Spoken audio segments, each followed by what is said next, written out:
The United States deplores and does not recognize yesterday's so-called separatist elections in eastern Ukraine, nor do we recognize any of the leaders chosen in this illegal vote.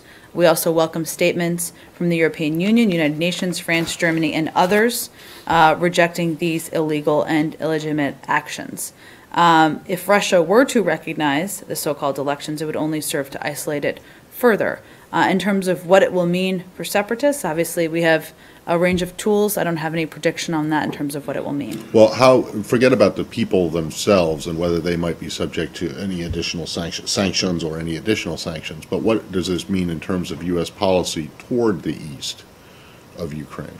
Well, we don't recognize the leaders. It's part of Ukraine, part of the Ukrainian government. Well, you say the same thing about Crimea too, and it clearly isn't part of Ukraine anymore, at least according to the facts on the ground. It is essentially Russian territory. Are you concerned that the same could happen in the east of what is of Ukraine?